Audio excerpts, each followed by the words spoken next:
Саламатсыңарбы кымбаттуу окуучуларым? Кутман күнүңөр менен. Жайлоо деген көчмөндөргө жайкы турак. Көккө тоюп, 4 түлүк мал жайытка толгону бак. Сиреп жаткан улуу тоолор шаңшып, ас казоо кубанычка болгону бак. Мынакей, жаздын ортолуп, элдер жайлоого көчүп жаткан кези. Келгиле балдар, бул сабакта биз да жайлоонун таза абасына, табиятынын кооздугуна бир барып келели. Анда сабагыбызды баштадык. Балдар, ким жайлоодо болгон? Жайлоонун жашоо тиричилигин, турмушун кимдер билет? Менимче көбүңөр билесиңер. Анткени шаарда тургандарыбыз да жай мезгилинде туугандарыбызгына барып келебиз да. Азыр ушул жайлоо турмушуна байланыштуу суроолорго жооп берүү менен бул боштуктарды толтуралы. Каймактан сары май жасаганда дагы бир азык пайда болот. Анын атын эмне дейбиз балдар?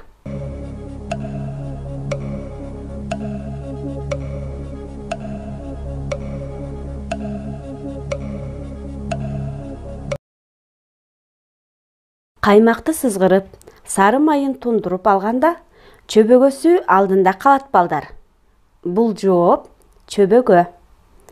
Сүзмөнүн формага салынган катуу абалы кандай аталат?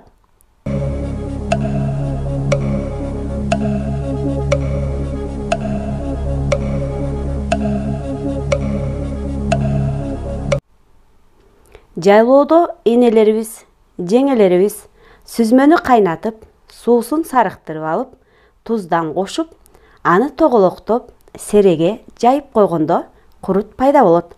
Курутту баарыбыз билебиз. Бул азыкты сүттөн бөлүп алабыз.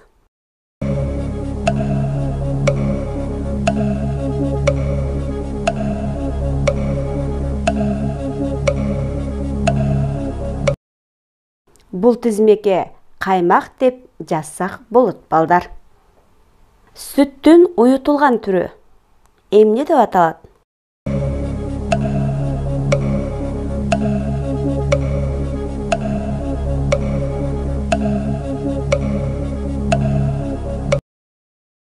Сүттү бышырып, жылымта болгондо уютку салып, жылуу бир нерсе менен оруп коет. Бир нече убакыттан кийин айран пайда болот. Жылкыны ушул буюм менен кармайбыз.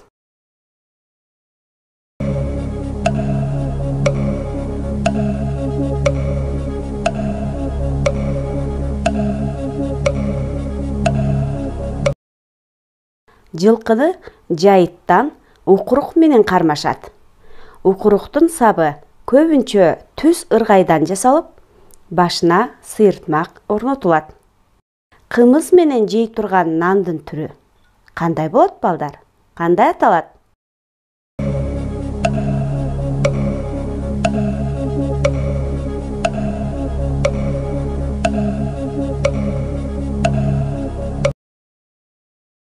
Бул нандын түрү токоч. Мынакей балдар, биз бардык суроолорго жооп бердик. Ачкыч сөз буйрук деген сөз болду балдар. Бүгүн биз этиштин ыңгайларынын бир түрү болгон буйрук ыңгай жөнүндө кеп кылабыз балдар. Анда сабактын темасы буйрук ыңгай. Сабакта буйрук ыңгай боюнча маалымат алабыз. Буйрук ыңгай кандай жолдор менен түзүлөрүн билебиз. Буйрук иретинде айтылган сөздөрдүн сылык түрүн туура колдонууга көнүгөбүз. Балдар, биз бул жылы маани берүүчү сөз түркүмдөрү менен кеңири таанышып чыктык. Азыр ушул сүйлөмдөгү сөздөрдүн үстүнө кайсы сөз түркүмүндө турарын аныктап жазгыла.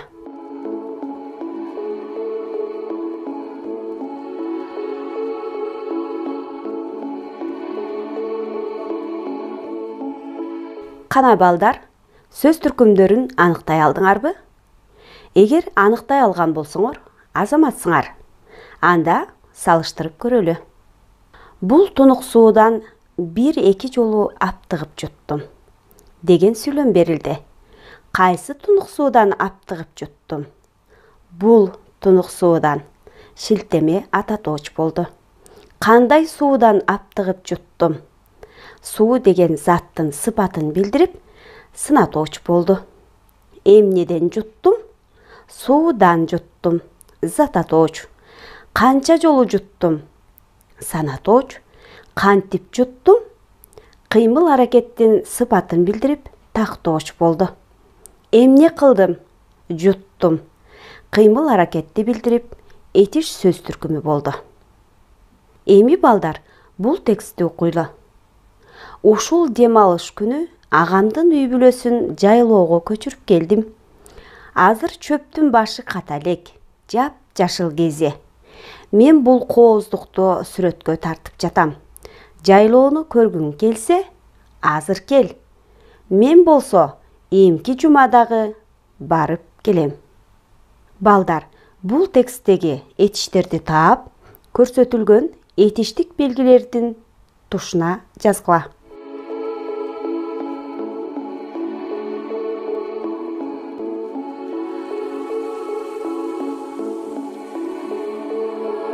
Кана балдар, бул көнүгүүнү иштеп бүткөн болсоңор, анда салыштыралы. Этиш түзүлүшүнө карай жөнөкөй жана татаал болуп экиге бөлүнөт. Жөнөкөй этиш кел. Жөнөкөй этиштер уңгу түрүндөгү, тубаса жана мүчө уланган туунду түрүндө турат деп мурунку сабакта да айтып кеткенбиз балдар. Бул жерде тубаса этиш кел. Туунду этиш келдим. Татаал этиш. Бир эле мисалды алалы. Мисалы, барып келем. Татаал этиш негизги жана жардамчы этиштен турары. Негизги этиш биринчи, жардамчы этиш экинчи келерин мурунку сабакта да айтып өткөнбүз балдар. Мында барып деген негизги этиш, ал эми келем деген сөз жардамчы этиш болду. Этиштин терс формасын элек деген жардамчы этиш уюштурду да, ката элек этиштин терс түрү болду. Этиштин учур чагы тартып жатам, келер чагы барып келем, өткөн чагы көчүрүп келдим. Бул этиштер баяндагыч ыңгай болду балдар. Эми бул көнүгүүдө сүрөткө карап, төмөндөгү шартта сүйлөмдөрдү түзгүлө.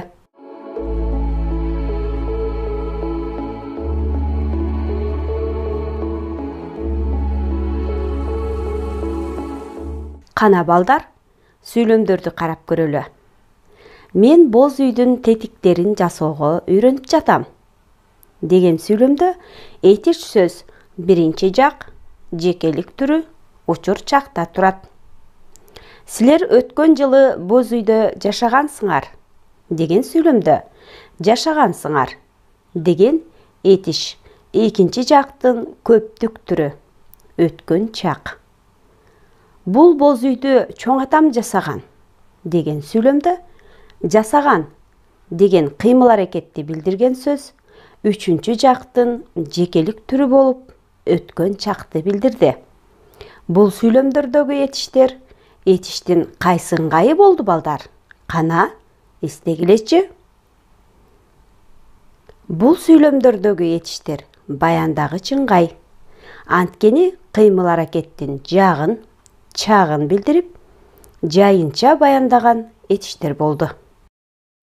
Балдар, сүйлөм айтылыш максатына карай кандай болуп бөлүнөт? Бул суроого баарыңар эле жооп бердиңер деп ойлоп турам. Анткени сүйлөм жай, суроолуу, буйрук, илептүү болуп бөлүнөрүн баарыңар эле билесиңер. Азыр бул сүрөткө карап, буйрук иретинде биринчи, экинчи, үчүнчү жакта сүйлөм түзүп көрөлү.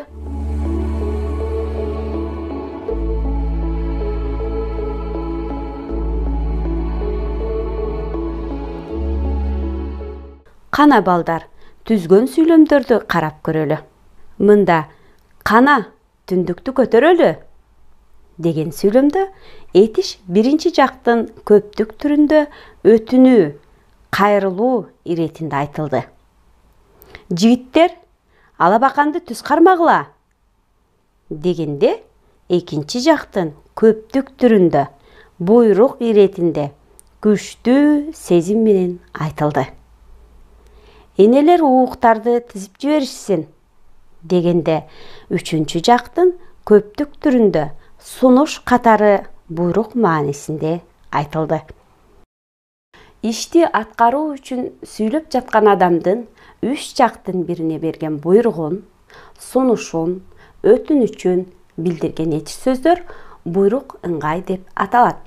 Алар айт, кел, оку, жаз, кач, жат, чык жана башка ушул сыяктуу сөздөр болот балдар.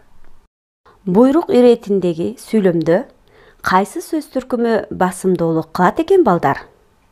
Албетте, силер туура ойлонуп жатасыңар. Кыймыл аракетти билдирип, этиш сөз түркүмү басымдуу болот. Буйруунун аткаруучуга карата кыргыз тилинде эки түрдүүчө мааниси болот. Алар сылык буйруу, кадыресе буйруу. Кадыресе буйрууну одоно буйруу деп да аташат. Экинчи жактын сылык түрүндө айтылган буйруу маанилер сылык буйруу болот. Табышмактын жандырмагын табыңыз. Бул сылык түрү. Ал эми андан башка түрлөрдө айтылган буйруу маанилерди кадыресе же одоно буйруу деп аталат. Мисалы, табышмактын жандырмагын тап. Кадыресе буйруу болду. Эми балдар, бул табышмактын жандырмагын тапкыла. Бул табышмакта буйрук ыңгай барбы? Байкап көргүлө. Суу жакка ыктап ийилген, тал башына илинген, кумура сындуу үйү бар. Бул кайсы чымчык? Билип ал. Бул табышмактын жандырмагы куркулдай. Ал эми табышмакта билип ал деген эмне кыл деген суроого жооп берип, этиш сөз түркүмү болду жана буйрук ыңгай категориясында турду. Буйрук ыңгай кыргыз тилинде этиш сөздөрдүн дээрлик бардыгы баштапкы турпатында туруп эле буйруу маанисин билдирет. Мисалы, жуу, чач деген этиштер баштапкы маанидеги этиштер. Анткени кыймыл аракеттин дайыма аткаруучусу болот. Ал кыймылга келтирүүчүнүн талабын аткарат. Ушундай сөздөр оңго түрүндө же тубаса этиштер аркылуу жасалат. Алар айт, кел, жаз, тап, бер, кара, кач, жат, тур жана башка ушул сыяктуу көптөгөн тубаса этиш сөздөр кирет.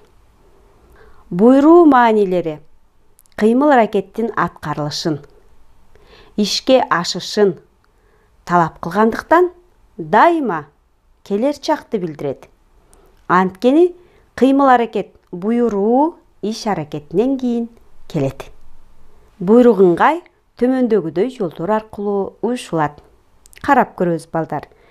Биринчи жактын келер чактагы көптүк түрүнүн мүчөсү алы мүчөсү аркылуу жүргүлө. Балдар, тоого экскурсияга баралы. Сылык түрүн карап көрөбүз. Ыңыз, келиңиз, айтыңыз, жүрүңүз, көрүңүз, басыңыз жана башка ушул сыяктуу сөздөр. Жекелик санда экинчи жактын жак мүчөсүз айтылышы аркылуу да уюшулат. Мисал карап көрсөк, бар сыртка чыгып тур. Кээде экинчи жак жекелик санда гын, гынын мүчөлөрү аркылуу айтылып, буйруу, талап кылуу маанисин берет. Карап көрөбүз. Жүргүн, окугун, сүйлөгүнүң, баскының жана башка ушул сыяктуу сөздөр кирет. Мисалы карап көрөлү. чынын айтып, туура сүйлөгөнүң. Экинчи жак көптүк санда кыла мүчөсү менен буйруу, талап кылуу маанисин берет. Аларды карап көрөлү балдар. Келгиле, аткаргыла, уккыла жана башка ушул сыяктуу сөздөр. Мисалы, жок, чортон баатыр, эми менден ырайым күтпөгүлө деген сүйлөмдө буйруу, талап кылуу маанисин күчтүү сезим менен берилди. Үчүнчү жакта сын мүчөсү да буйруу, талап кылуу маанисин уюштурат. Алар уксун, билсин, айтышсын, жазып беришсин жана башка ушул сыяктуу сөздөр. Мисалы, таза аба жутуп, кымыз ичип келишсин. Буйрук ыңгай кээ бир сөз жасоочу мүчөлөрдүн жардамы менен да түзүлөт балдар. Анда карап көрөлү. А мүчөсү аркылуу сана, ойно, сына, түзө, түнөө жана башкалар. Ла мүчөсү менен түзүлүшүн карайлы. Башта, ойло, сүйлө, катта, мушта жана башка. Ык мүчөсү менен уюшулат.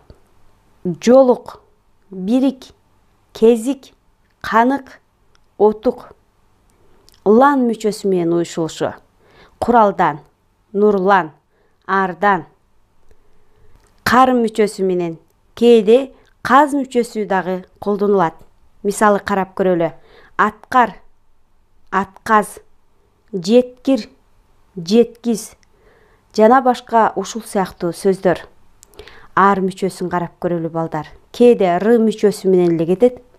Тазар, кызар, көгөр, узар, жашар жана башкалар. ы мүчөсү менен да уюшулат. Байы, тары, жашы, ташы, жышы жана башкалар. Эми балдар, бул кеп куржундагы макалдарды буйрук ыңгай катышкан сөз же сүйлөмдөр менен толуктагыла.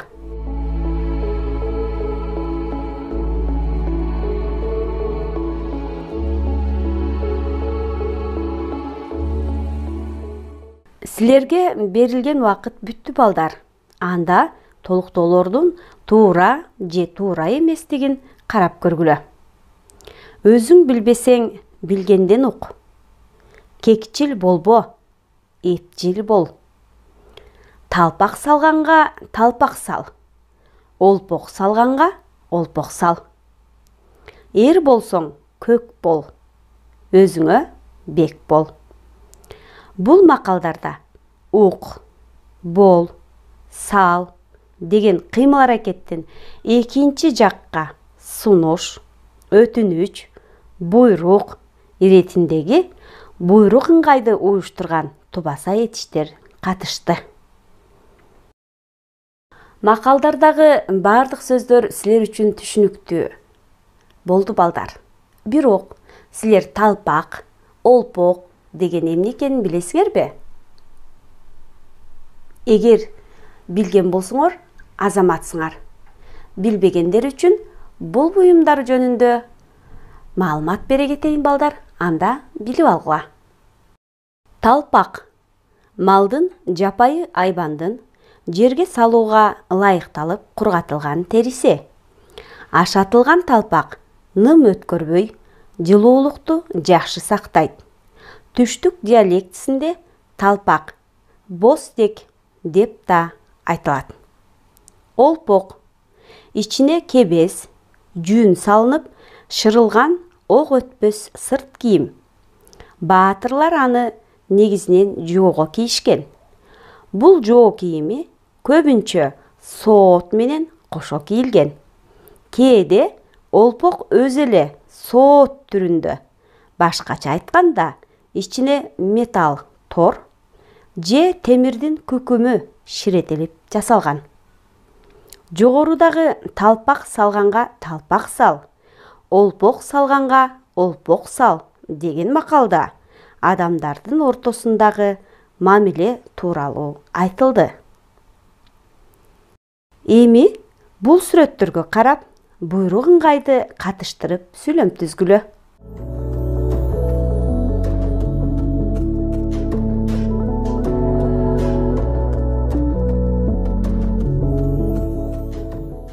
Балдар, бул көнүгүү силер үчүн абдан оңой болду. Анда түзгөн сүйлөмдөрдү окуйлу. Бул сүрөттөргө карап, биз төмөндөгүдөй сүйлөмдөрдү түздүк. Эсепти туура чыгар. Туура жазууга үйрөн. Туура жолду тап. Гүлдүн сүрөтүн тарт деген сүйлөмдөр түзүлдү. Эми мындай суроо пайда болуп жатат балдар. Буйрук ыңгай сүйлөм мүчөсүнүн милдетин аткарабы? Кана, ойлонуп көргүлөчү. Албетте, буйрук ыңгай сүйлөм мүчөсүнүн баяндооштук милдетин аткарат. Бул сүйлөмдөрдөгү заттын кыймыл аракетти билдирип, сүйлөмдүн аягына келген буйрук этиштер баары баяндооштук милдетти аткарды. Балдар, убакыт учкан куш дейт. Ошондуктан ар бир сабактан керектүү көз ирмемдерди эстен кетпей турган кылып сактап калуу керек экен. Ушул сабактан эмнени эске салдыңар? Эмнени мурун эле билчүсүңөр? Эмнени түшүндүңөр? Эмнени аткара алдыңар? Жана кандай тарбиялык маанини өзүңөргө калыптандырдыңар? Азыркы сабактын башынан баштап бир көз чаптыргыла да, бул эстеткичтердин тушуна жазгыла.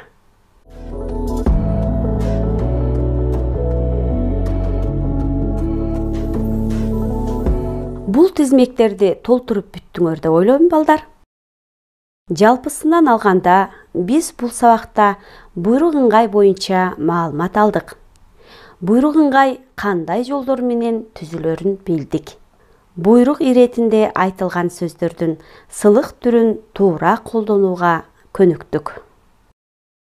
Балдар, сабактан кийин төмөндөгү үйрөн, аракеттен, умтул, жарат деген сөздөргө гын, ыңыз, гыла, сын мүчөлөрүн улап, схема түрүндө үлгүгө карап жазгыла. Буйрук ыңгайдын кандай жолдор менен түзүлөрүн айтып бергиле. Бүгүнкү сабагыбыз аягына чыкты, балдар. Кийинки сабакта жолугушканга чейин сак саламат болгула.